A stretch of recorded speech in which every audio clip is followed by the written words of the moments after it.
तो ये एसी है, एसीयों का रिपेयरिंग का काम है।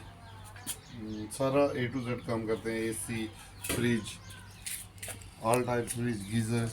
ये वॉशिंग मशीन जैसे ये खुली हुई है मैंने, ये वर्लपूल की वॉशिंग मशीन है, ये खुली हुई है। इसका ये सारा स्पेयर पार्ट रखा हुआ है, ये रिपेयर होगी। इसमें गेयर वर्क्स डलेगा। वो माइक्रोवेव है, माइक्रोवेव का काम करते हैं। All type fridge, AC, geyser, washing machine, microwave, हर एक रिपेयरिंग करते हैं। होम अप्लाइंसेस तमाम हर किस्म के। छोटा स्टेबलाइज़र रखा हुआ है, इसकी रिपेयरिंग है। बड़े स्टेबलाइज़र होते हैं, ये रखा हुआ है, चल रहा है। तो all types of repairing of all electronic items in Jammu, everywhere. Please call me at 94192 37543.